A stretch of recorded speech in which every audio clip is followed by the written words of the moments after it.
Seja bem-vindo ao Academia. No programa de hoje vamos falar sobre os financiadores da política e como se dá a influência deles. A tese se debruça sobre o período de 2010 a 2014 e foi feita pelo doutor em Ciência Política Renato Soares Pérez Ferreira. Democracia de laços. Quem são e como agem os financiadores políticos mais influentes do Brasil? Tese apresentada como requisito parcial para obtenção do título de doutor pela Universidade do Estado do Rio de Janeiro, sob orientação do professor doutor João Feres Júnior. A origem do dinheiro usado para financiar candidatos a cargos eletivos divide opiniões no Brasil. Em 2018, o eleitor participou das primeiras eleições gerais com dinheiro do Fundo Público de Campanha. O brasileiro chiou com tanto dinheiro à disposição dos partidos, cerca de 1,7 bilhão de reais.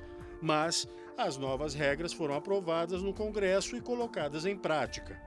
A doação de empresas foi proibida. Historicamente, uma prática comum no passado recente do país e também questionada pelos eleitores. O eleitor desconfia desse modelo porque, para muitos, ele alimentaria a corrupção. Veja agora como se dá a influência dos financiadores empresariais na política brasileira. E recebemos aqui no estúdio do Academia para debate do tema a doutora em Direito e especialista em Direito Eleitoral, Marilda Silveira, e o doutor em Ciência Política, Marcos Chevitarese. Obrigado pela presença de vocês aqui no Academia. E eu já me dirijo para o Renato, para que você, Renato, faça uma exposição inicial sobre o tema. Seja bem-vindo. Muito obrigado pelo convite, pela presença também dos convidados e muito obrigado pela oportunidade de debater a minha tese. O estudo, a ideia partiu de algumas perguntas a respeito de como que se dá a influência das pessoas sobre a política e, especialmente, se existem algumas pessoas ou alguns interesses que influenciam especialmente a política. Então, se eles têm como medir, como perceber essa influência especial ou diferenciada e como medir essa influência e observar alguns mecanismos que geram essa influência. E por meio do qual esses financiadores, eles mantêm também essa influência. E aí a ideia da tese foi partir da posição de uma análise de rede. Então ela formou, o que eu fiz foi pegar os dados de financiamento eleitoral de 2010 e 2014, que são disponibilizados pelo Tribunal Superior Eleitoral, e a partir desses dados construir uma rede, construir a rede de financiamento, desenhar a rede de financiamento e posicionar esses financiadores e utilizando cada doação que é feita por um financiador para um partido político ou para um candidato como um vínculo dentro dessa rede. E somando todos esses vínculos, são cerca de 200 a 300 mil vínculos, e fazendo a análise de todos esses vínculos, posicionar esses agentes dentro dessa rede de financiamento. Então essa foi a estrutura principal da análise dessa questão da influência especial na política. Uma metodologia de análise de redes que é utilizada em muitas áreas das ciências sociais, é utilizada na sociologia e na ciência política, e eu busquei aplicar isso na análise dos financiadores de campanha. Ao montar essa rede, eu pude identificar quem são os principais financiadores mais influentes, ou os que são mais centrais nessa rede, que é um conceito específico de análise de redes, o conceito de centralidade de rede. E ao localizar esses mais centrais, eu pude lançar algumas hipóteses a respeito da identidade deles e da forma como eles agem no financiamento de campanha. Então, uma primeira hipótese em relação a esses financiadores é de que os financiadores empresariais mais centrais, eles são também agentes que estão colocados em posições especiais na economia. Então, eles são agentes centrais também na rede de propriedade da economia, que foi uma rede identificada já em outros estudos da área de economia. Uma outra hipótese também em relação aos agentes empresariais, a posição deles na economia é de que eles se concentram em setores específicos. Então, sabendo quem são os financiadores, é possível questionar quais são os setores aos quais eles pertencem, em que setores eles se concentram.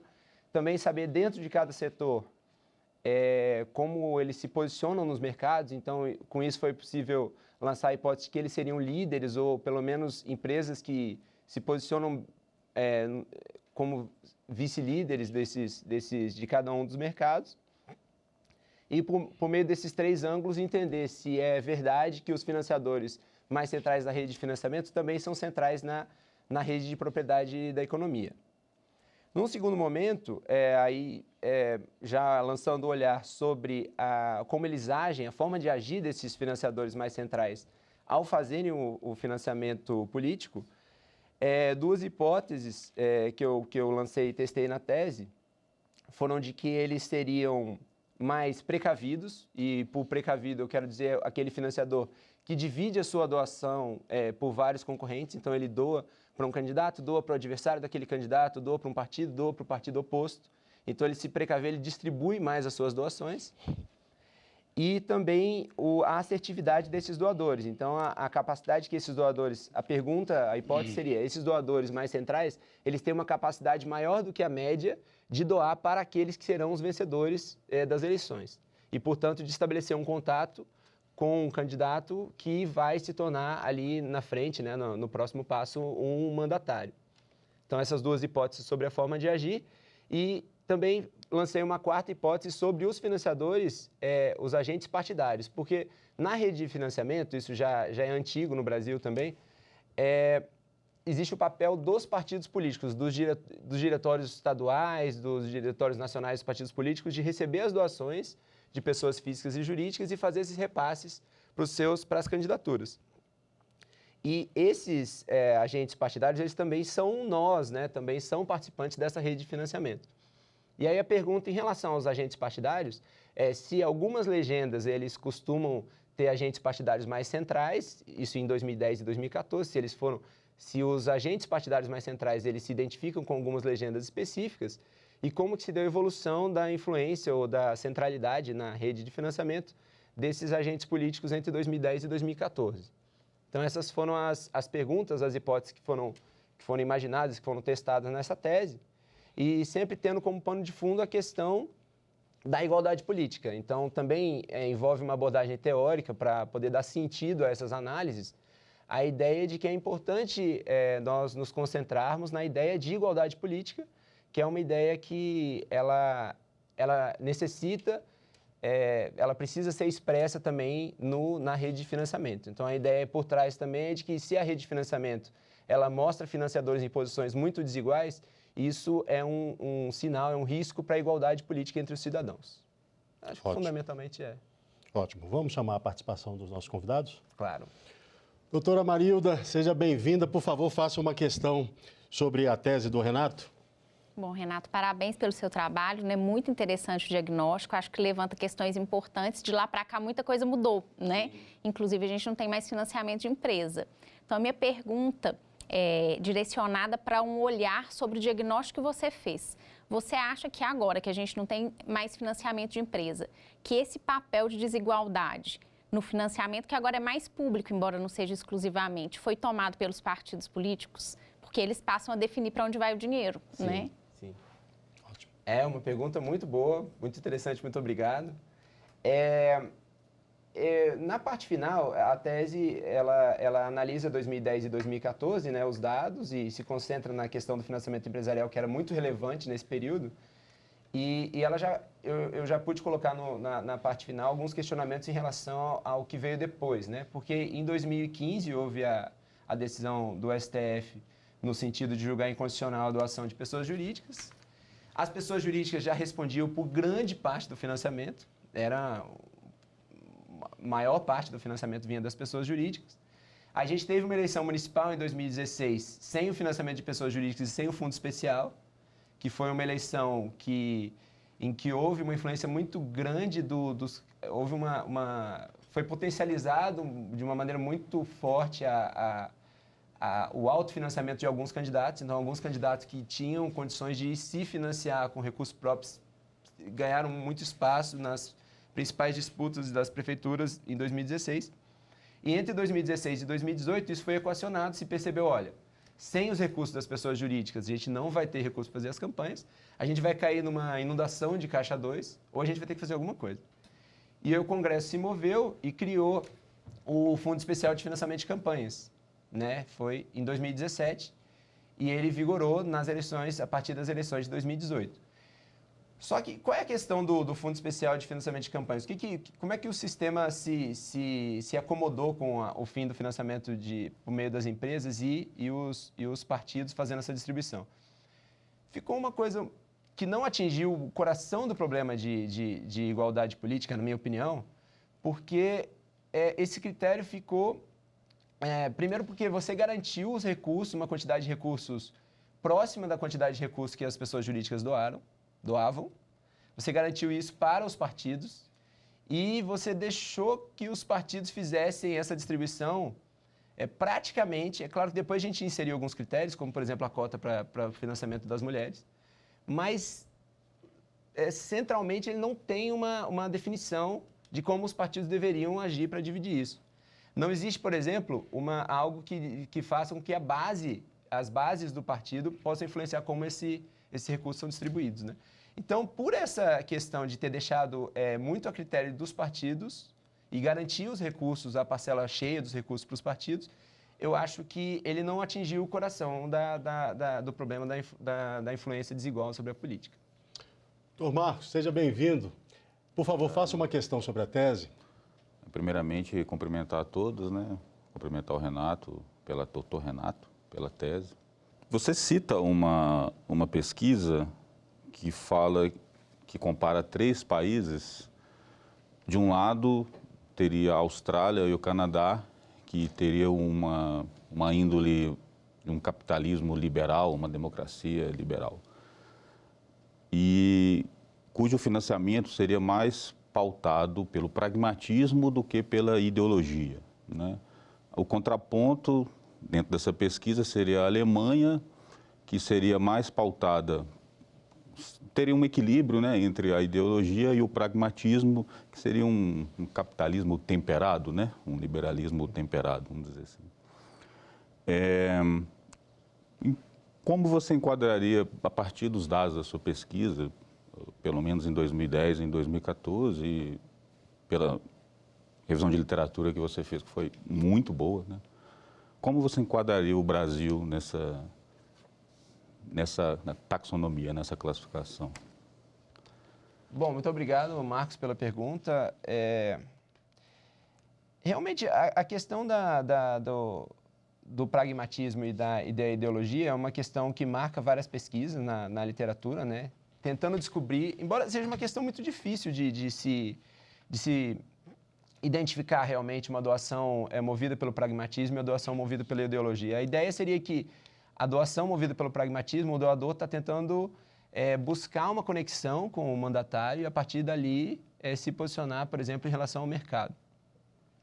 E na doação mais ideológica, no caso específico da Alemanha, a ideia ali era de que os doadores empresariais, eles sempre enviesavam à direita, digamos assim, no caso da Alemanha, enviesavam à direita as suas doações. E eles doavam muito mais facilmente para os partidos da direita. No Brasil, a gente teve isso exatamente dentro do escopo da tese, em 2010 e 2014, ficou muito marcado, muito clara uma atitude de pragmatismo por parte dos doadores mais centrais. Os doadores mais centrais, na ação deles de tentar ser muito precavidos, então de dividir bastante as doações e de também conciliar isso com uma assertividade bastante grande, então uma capacidade muito grande de não doar para quem perde, isso são 2 sinais muito claros de que as doações estão sendo movidas pelo pragmatismo. Então, eu classificaria, com os dados da tese, o Brasil mais do lado das doações pragmáticas, pelo menos por parte das pessoas jurídicas mais centrais. Só que existe um registro interessante sobre o Brasil de que até 2002, quando houve uma inversão no governo, as doações tendiam a ser mais pragmáticas. Então, as empresas tendiam a doar mais à direita do que à esquerda. Passaram a doar mais à esquerda quando a esquerda passou a ocupar o governo, né? Então, conciliou dessa forma também no registro brasileiro. Bom, eu peço licença ao Renato, também aos nossos convidados. A gente vai fazer um rápido intervalo, mas daqui a pouco o Academia estará de volta. Fique conosco.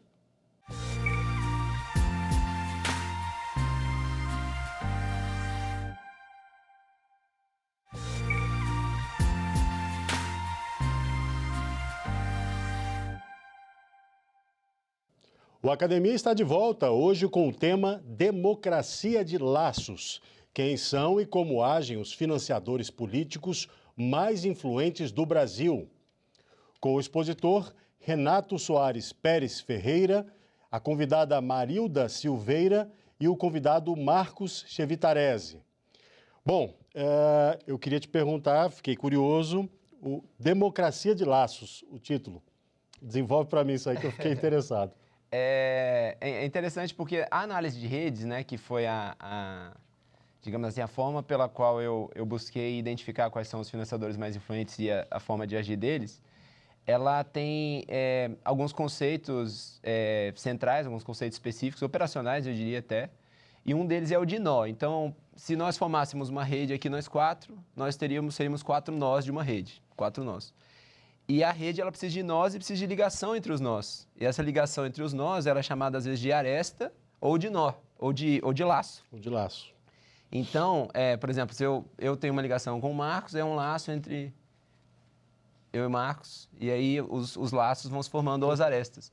Então, como a ideia de laços, né, tecnicamente era um conceito de análise de redes que foi utilizado, eu escolhi para colocar no título. Eu vou pedir uma nova questão do doutor Marcos, por favor. Será que também o fim desse financiamento explícito, né, de pessoas jurídicas, por pessoas jurídicas, também não dificultaria a rastreabilidade das doações? Ficaria mais difícil você rastrear doações que indiretamente viriam por pessoas jurídicas, através dos seus sócios ou através do autofinanciamento? Muito boa pergunta. Realmente, durante as discussões da reforma política, já no meio da confusão, quando se percebeu que a gente tinha um problema com o sistema de financiamento político, com todas as denúncias de corrupção e tudo, chegou a existir um projeto na Câmara para que a ideia não era acabar com o financiamento empresarial, era invisibilizar mesmo, era sem acabar com o financiamento empresarial, permitir que o financiamento fosse feito para o partido, via partido, e ficasse invisibilizada a passagem para as campanhas. Isso não foi à frente e houve a decisão depois do Supremo para simplesmente julgar inconstitucional o financiamento por pessoas jurídicas. Eu entendo que o sistema como ele ficou com os partidos distribuindo, como eu tinha falado no bloco anterior, né?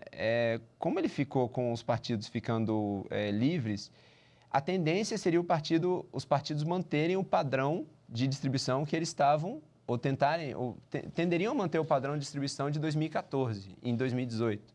E o padrão de distribuição em 2014, sua tese mostrou, ele foi um padrão que foi muito próximo do que as empresas faziam. Então, as empresas elas tiveram um crescimento de centralidade entre 2010 e 2014 e os partidos também. Então, não houve entre 2010 e 2014, não houve um crescimento da centralidade dos partidos em detrimento do crescimento de centralidade das empresas. Os dois tipos de agentes tiveram suas centralidades crescendo juntos. Então, eles estavam fazendo, digamos assim, o mesmo tipo de distribuição. E as empresas passaram a preferir mais entre 2010 e 2014 passar esses recursos aos agentes partidários do que as campanhas diretamente. Houve um aumento, no caso das pessoas jurídicas, dessa opção, porque a pessoa jurídica poderia doar para a campanha ou doar para o agente partidário, ela prefere doar para o agente partidário mais em 2014 que em 2010, e a pessoa física faz o contrário, ela já doa pouco via partido e ela doa menos ainda via partido em 2010 e 2014. Então, realmente, do jeito que foi feito, sem uma mudança eu defenderia uma mudança mais radical do sistema de financiamento político, já que a gente caminhou realmente para um sistema de financiamento que ainda é misto, mas é mais fortemente público do que privado. Eu acho que seria interessante ter desenvolvido alguma política para forçar uma dispersão da influência sobre a rede de financiamento. Então, uma ideia que eu lanço na tese seria, poderia, por exemplo, você fazer um fundo pareado multiplicado. Então, você teria limites nominais bem baixos para as doações de pessoas físicas, limites nominais e nominais mesmo, limite de valor, não é pelo percentual da renda, porque isso permite que você doe, que um sócio faça a doação por meio da pessoa jurídica, como o Dr. Marcos muito bem colocou, né? Como aconteceu em 2018, a gente já tem os dados. Então, teria que ter um limite nominal, e esse limite nominal, então a pessoa, por exemplo, doou R$500, a pessoa física doou R$500 a uma campanha ou a um partido. E dentro desse sistema, ao doar R$500 para esse partido, por exemplo, aí o fundo doa R$5.000 por causa da doação de R$500 da pessoa física. E aí você tentaria colocar um número muito maior de pessoas físicas dentro do financiamento político e essas pessoas físicas, elas teriam essa doação delas multiplicada por um recurso do fundo. Essa seria uma ideia, que existe o fundo pareado e o fundo pareado multiplicado seria uma ideia interessante. Agora uma questão, por favor, da doutora Marilda. Bom, vou pegar carona aqui na colocação do professor Marcos. Na época do julgamento do Supremo, o Supremo também se incomodou com essa questão da doação ideológica, né, de empresas doando para todas as campanhas. E a gente verificou também, a partir das eleições de 2010 e 2014, que o problema das empresas na campanha não era só a desigualdade, que é um problema relevante, identificado na sua tese, né, diagnosticado nessa pesquisa que você fez, mas também que havia um problema de lavagem de dinheiro e de Caixa 2. A pergunta que eu te faço é, quando a gente coloca o foco no problema da desigualdade, será que a gente não tira um pouco o foco de duas questões importantes que são essas? Porque a presença ou não das empresas, como o professor Marcos disse, pelo menos ela identifica um caminho de fiscalização. A gente sabe para quem a gente está olhando. Quando a gente retira as empresas desse processo, não significa que o ilícito não vai acontecer. Afinal de contas, lavagem de dinheiro e Caixa 2 está no universo da ilicitude, né? Quando a gente sabe a quem fiscalizar, pelo menos a gente sabe o caminho para trilhar. Então, se eu falo, olha, as empresas provocam uma desigualdade, vamos tirá-las do processo, a gente dificulta um pouco esse olhar da fiscalização. Estabelecer um teto, por exemplo, não seria um caminho mais efetivo e que alcançaria de uma forma um pouco mais uniforme esses ilícitos e esse problema na campanha? O estabelecimento do teto seria uma ideia interessante mesmo, eu acho que, e principalmente se fosse um teto nominal, né, e não um teto, porque o teto existe, né, mas é um teto... E já existia quando havia doação para pessoa jurídica também. Mas ele é um teto que é um percentual do faturamento do ano anterior. Então, ele automaticamente ele passa ao largo da questão da desigualdade e também, de certa forma, da questão da lavagem de dinheiro, a partir do momento em que isso passa a ser feito por companhias ou empresas que têm um faturamento muito alto. Então, se alarga a janela também para a corrupção e para lavagem de dinheiro, para a Caixa 2. Eu entendo que as coisas têm que caminhar juntas. Elas, na verdade, eu classificaria, eu tento colocar um pouco mais o foco na desigualdade, porque é uma abordagem pouco comum no Brasil. Nos Estados Unidos, ela já fica um pouco mais clara que você tem um problema de corrupção e você tem um problema de igualdade. E os autores entram mais e isso é mais problematizado, né? Eu busquei tentar puxar a problematização para o lado da desigualdade, mas é claro, sem negar todos os problemas que têm a ver com a corrupção e com digamos assim, a possibilidade de verificar quem é que está fazendo lançando aqueles recursos todos dentro do financiamento eleitoral. Mas seria interessante, sem dúvida. É muito necessário ter um teto nominal, tanto se você voltasse com as doações das empresas como para as pessoas jurídicas, né? Esse realmente... E eu me lembro sempre de uma colocação, tem um autor que eu gosto muito, que é o professor Bruno Caraza também, da área eleitoral, é de Minas também. Uhum. E ele coloca, ele aborda, como ele tem formação em economia também, ele fala, olha, não adianta a gente não atacar a demanda. Se você continua tendo uma pressão por demanda de recursos nas eleições, essa pressão dessa demanda ela vai ser atendida. Então, se você fecha o sistema juridicamente, mas não resolve o problema da demanda, não barateia as campanhas, esse recurso continua existindo uma demanda muito grande por recurso e funciona igual a lei seca nos Estados Unidos. Né? Você tem que atacar. Não adianta você proibir o comércio, que aí o comércio por fora do sistema, né? No caso da lei seca e no caso dos recursos eleitorais, ele vai até ser potencializado. Então, realmente, existe essa questão, realmente, eu acho que assim, a doação... terminar a doação das empresas, ela foi uma janela de oportunidade, a decisão do Supremo.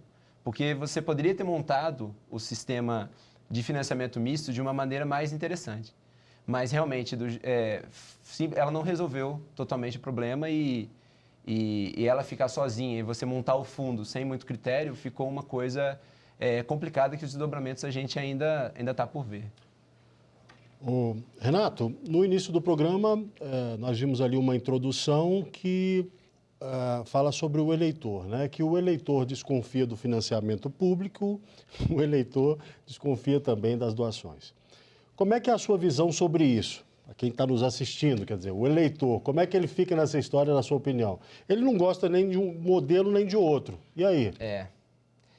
Pois é, o eleitor ele é atingido de uma maneira muito forte pelas informações, pelas colocações, por quem defende um lado ou outro, né?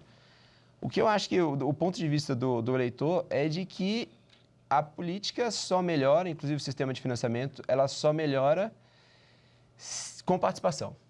Então, é no sentido de que, acho que assim, o eleitor ele deve se interessar, ele deve se informar e tentar entender melhor como é que acontece o financiamento político, como é que acontece, porque na prática, como a gente tem o financiamento, a distribuição para os partidos é com base nas cadeiras, o eleitor, no sistema atual, uma das coisas que era interessante ele saber é em que coligação eu estou colocando meu voto, no caso da Câmara dos Deputados, porque isso está influenciando o financiamento do próximo ciclo. Renato, muito obrigado pela sua vinda até aqui, compartilhar com a gente as suas ideias, viu? Parabéns pelo trabalho. Eu agradeço também a doutora Marilda, doutor Marcos. A Academia fica por aqui, mas você pode assistir a íntegra deste e de programas anteriores na internet. O canal no YouTube é o TV Justiça Oficial. O nosso e-mail para sugestões, para você que quer apresentar aqui também sua tese ou dissertação, é academia@stf.jus.br. Até o próximo programa. Saúde e paz para você.